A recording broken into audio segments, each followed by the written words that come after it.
Hello, I'm Eric Snodgrass, and thank you for watching today's in-depth ag forecast brought to you by Nutrien Ag Solutions.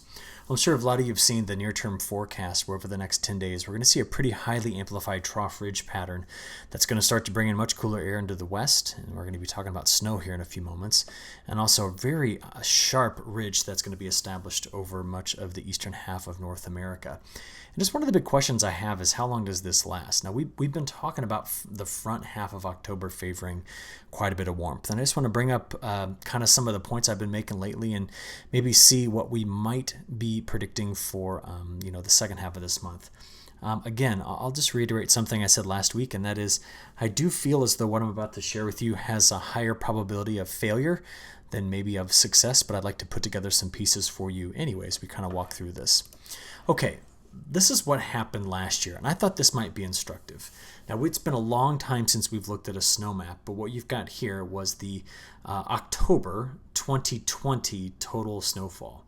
And you can see there pushing up against, from the east, against the northern Rockies and parts of Montana, but then extending into the plains and the northern plains and also through the high plains and then into kind of the front range of the Rockies. At times, some pretty heavy snow and even some snow in the northeast.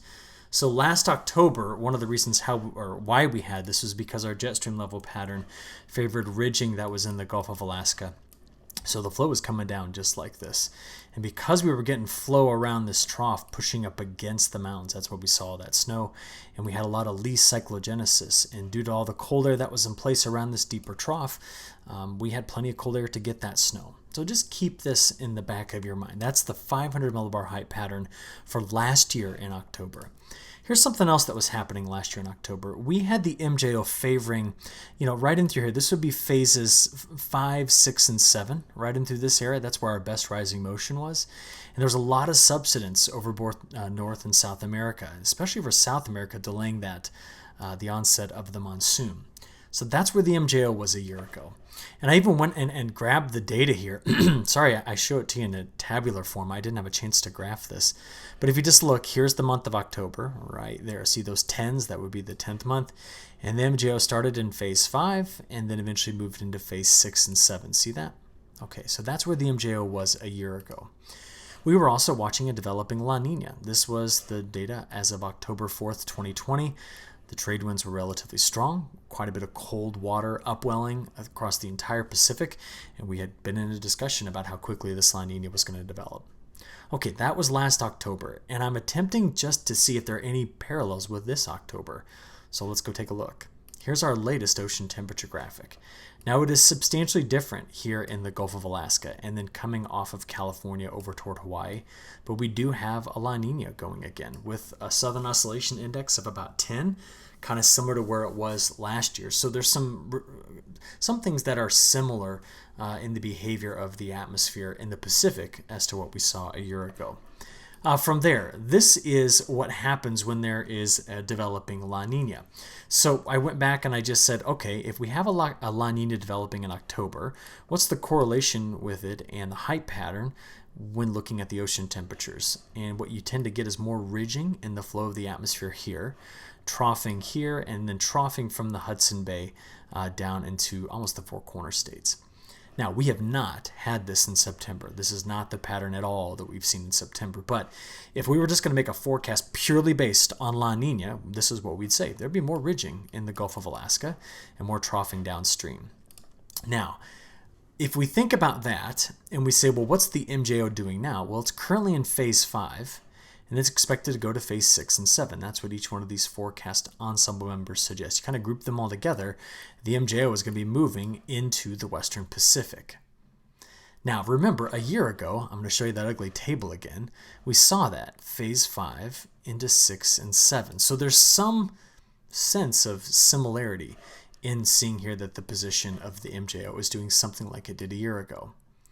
And then if we combine the MJO and the La Nina, like we just looked at here, we tend to get this. This is a great website. It's in Italian, but what they've done is they've correlated a series of maps showing the 500 millibar pattern using the MJO, which is the numbers 1 through 8, and then whether or not it's an El Nino or La Nina year or a nada, a nothing. So this is all in Italian. Now we're here in October, and we're going from phase 5 to 6 and 7. So if we just take a look at this here, I'll pick the La Nina years, And you see that if we're going into phase 6, it tends to favor more ridging in this area with troughs over the east. Now, we do not have that at all right now. And if you go over into phase 7, all right, you tend to get, again, a big ridge forming here with more troughs of colder air coming out like that. Now, I want to reiterate this point again, and we've not seen that in September. But the question is, will this come back in the month of October? Because from mid-September up until just a couple of days ago, we've had the opposite. There's been deep troughs of low pressure here. Very strong jet stream level winds sweeping here into British Columbia, into the northwest. The ridge has been over here, and we've had this very large downstream blocking ridge over parts of eastern Canada, really the Canadian Maritimes to the Hudson Bay. So in order for any of this to change, this thing right here, I'll put a big X in it, that's got to change as well. We've got to get that out of there. So I'm going to look at all of this and see if I see any sort of a change coming, because unlike what we saw a year ago where this trough was right in the middle section of North America, we need to see a pretty sizable shift in the flow of the jet stream to get there. And we do know that La Nina would be supportive of that. We know that the transition in the MJO would be supportive of that. But is the atmosphere actually going to do it? So let's go have a look at all of this. Now, right now, today, what I'm watching most carefully, there it goes, is this feature right here.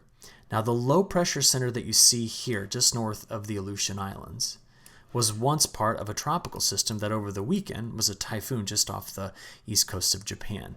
It's now moved north and been absorbed into the jet stream level flow, and it's a part of this extratropical cyclone that's spinning here. Now, why this is important is because the influence of that typhoon on the jet stream level pattern will eventually be significant for what's going to be coming into the west coast and then ejecting into the plains as we get into this weekend and into next week. But before we get there, we're still dealing with this. And what are we talking about? We have two cutoff lows. There's one here and there is one here, where the main branch of the jet stream is staying pretty far to the north here. And we're going to have to watch to see where each of these cutoff lows goes. Now, in the near term, the one that's just off the coast of California is just going to slowly move through the Four Corners states. The one that's here over the Mid-South is just going to try to move north into Illinois. It's going to take its dear sweet time doing so. But it's these bigger troughs that are upstream and the deep one that's coming right in through here that I'm going to watch most carefully as they dig down into the western part of the United States. And I want to know, can they push through and displace the bigger block that's been the ridging that's been happening over the eastern part of North America? That's why we covered what we covered at the beginning of this. So here we go. This is the 12Z run of the European model, looking at troughs and ridges. So as you look out here to about Tuesday, okay, tomorrow, we do see that the first cutoff low gets pulled by the flow of this trough into the Four Corners states. But the one that you see here over the Mid-South, really over the lower Mississippi River Valley, is going to have a hard time moving because we have a big ridge over the top of it. And it's just going to basically float to the north under that ridge. Watch as we go from Tuesday into Wednesday, Thursday. It's now just here by Thursday, okay? But during that entire time period, we've now dropped a much deeper trough off the west coast. There's reinforcement coming in behind it right here and here. And you're going to see that going from Thursday into the weekend, and eventually, watch this, there's Sunday getting into Monday. We see the deeper trough here pushing one right through the midsection of the country. That's going to kick off a low. And then you're going to see that the much, much deeper trough dives into the western United States. And it's supported on its backside here by another trough that's in Alaska. Ready? And that one digs down. What has yet to change by the 14th is the presence of this ridge.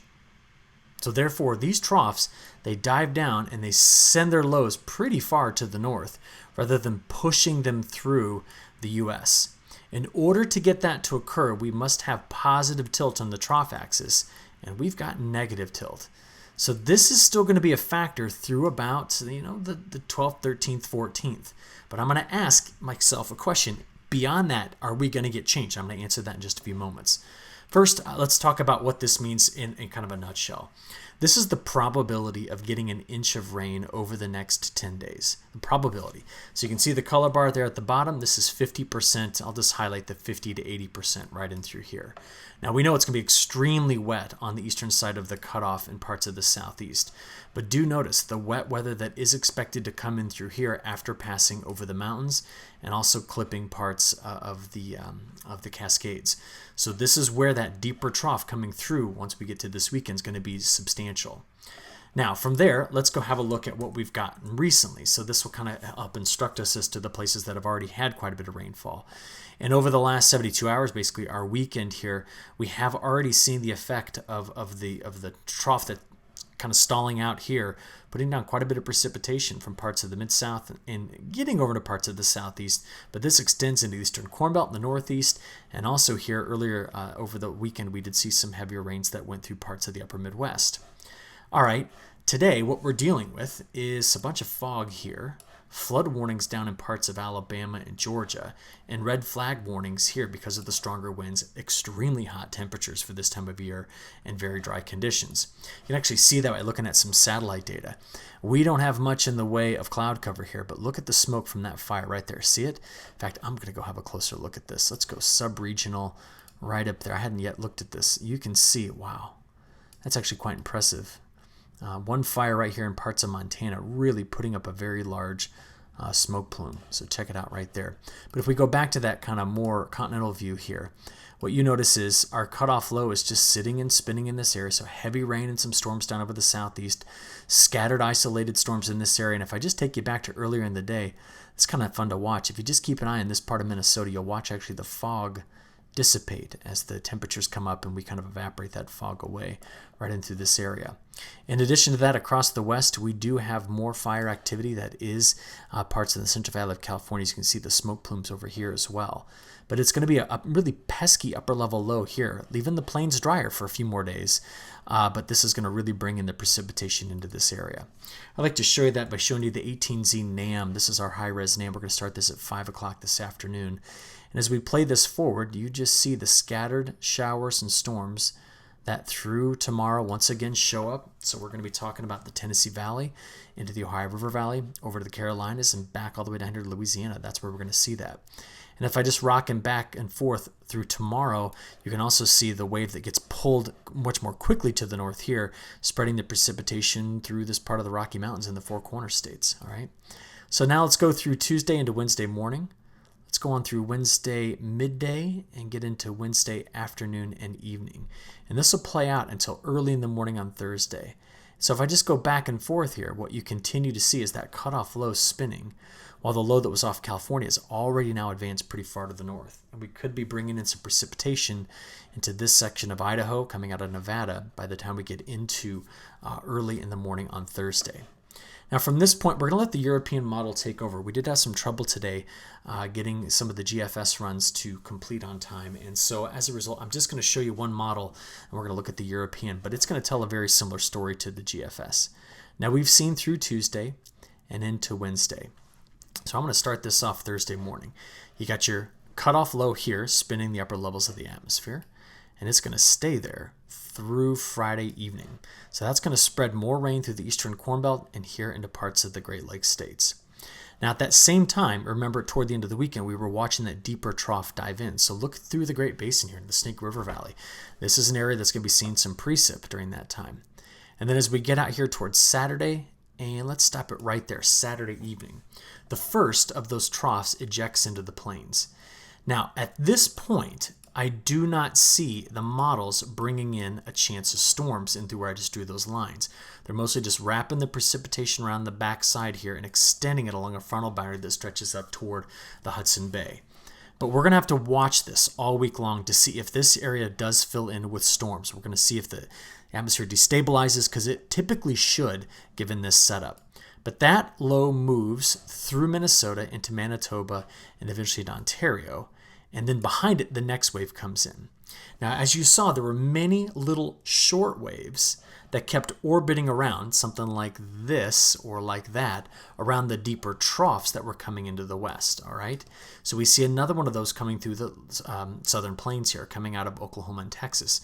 And by the time we go through Sunday night into Monday morning, Monday midday, and then Monday evening, I'm going to have to watch this corridor very carefully to see if we do get the chance for more strong to severe storms. Again, this is early next week. I'm going to keep going with this operational run because I want you to notice that once we get out there into Tuesday, when we have the full depth of that trough coming in, look at the low pressure over California. Look at the snow mixing in with the forecast here coming up into parts of, well, Nevada, Idaho, and Montana.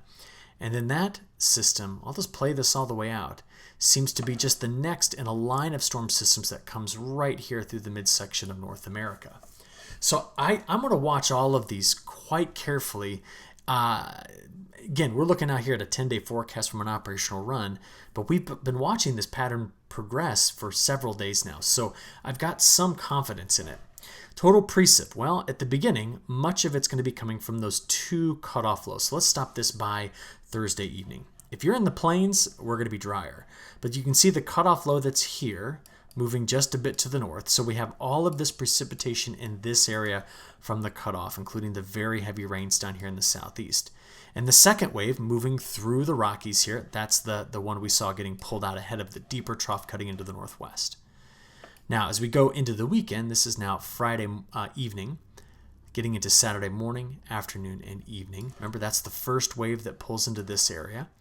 And then as we go through the day on Sunday, getting out there into Monday and Tuesday. Remember the second wave coming here. Whoops, sorry. That second wave that was right down here. All right. And then as we go from Tuesday into next week, that's when that big system tries to hit the plains again. So if you just stop it right here, what I see is quite a bit of precip for the Cascades. The Sierra Nevada gets it. The interior section of the mountains gets it. We fill in the southern plains, which are going to be dry for several days until next week. And the northern plains has a pretty high probability that over the next 10 days they add up quite a bit of precip.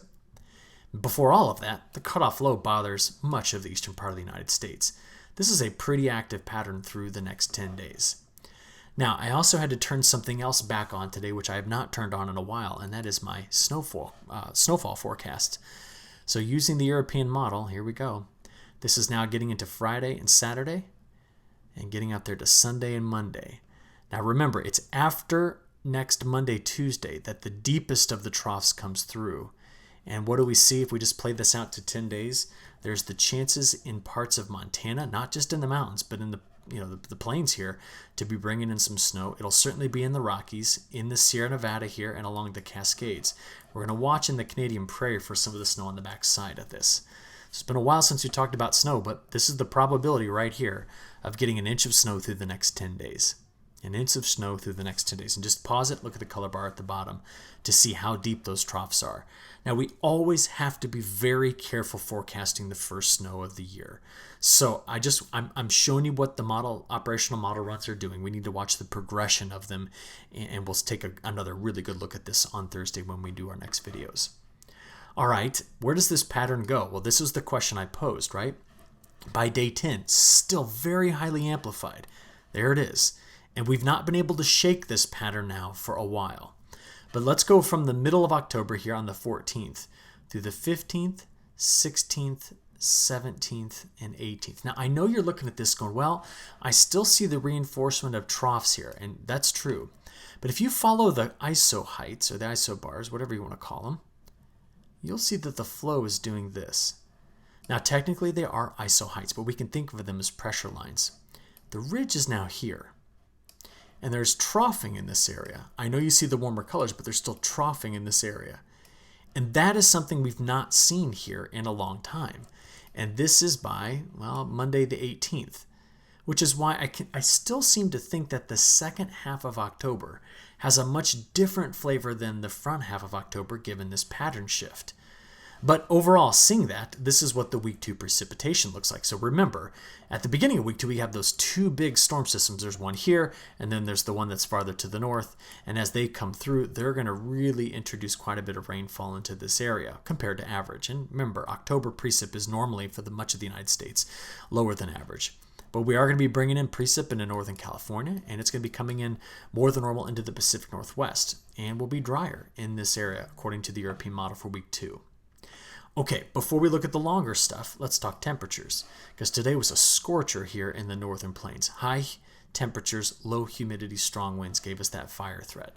Well, Tuesday is a repeat of that. This is like midsummer heat here. As we play forward, though, watch the change. Ready? By Wednesday, the cooler air is already in the Columbia Basin. It's already in Oregon and California. And we're going to let that move to the east. There's Thursday, getting into Friday and Saturday. So there's the big warm-up out ahead of the deeper troughs digging into the west. And if this air destabilizes in here, as those troughs come through, we will get storms out of this. But as we get to Sunday, now we're starting to see that long wave pattern progress forward. And then looking again at the day 5 through 10 time period, this ridge that's firmly in place here, we'll have to call into question how long does it stick around. Does it make it past the 14th, 15th of the month? Because there's quite a bit of colder air coming in from the west. The latest long-range updates here have backed off on how warm this is compared to average. In other words, it's cooler compared to previous runs, but still warmer than normal. And it appears that going into the second half of October, we could see more frequent shots at cooler air across the eastern part of the United States. But the long-range models have yet to pick up on this, and I'm going to show you those, and we're going to wrap this up. This is what I've got for the height pattern going out through the month of October. Okay, there's still ridging here and troughing there, and that's a repeat of the pattern we've got. But as we play it forward, we do notice that the models, as you look at the time period now, let's just stop it right here. This would be the 16th of October through the 15th of November. There's still a trough here, follow the height lines, and ridging there. But there appears to be some split flow showing up. See it? And now we start to see the height lines dipping here, which would indicate either zonal flow or a trough. No longer a big bullseye of a ridge. So that again would be more evidence that at some point, maybe it's not till after the 18th or 19th, but the end of the end of October does not look like the beginning just yet. But the models, when they average it all together, they end up giving you this on temperatures. So still mild, saying that they might favor more mild days than cooler days. But I still think that after you get past the systems that start on the 10th and last through about the 15th, I think after that, we're going to see some changes. Precipitation, again, we see wetter conditions here in parts of the Corn Belt, mainly the eastern Corn Belt and central Corn Belt. Much above average precip here. This has been very well forecast. I'll put an X in that. That's been pretty good. But still, we have to see how the height pattern evolves. Because if we bring in a trough like this, and then we ridge in the midsection of the country and then dig another trough there, that won't be, let me draw that for you again. A pattern like that will not favor above normal precipitation here from mid-October to mid-November. And actually, it would favor more convergence in the jet stream, look a little drier than that. So we'll have to see how the pattern really shakes down. But this is the latest update from mid-October to mid-November from the European model on total precipitation. And I showed you the temperatures just a few moments ago.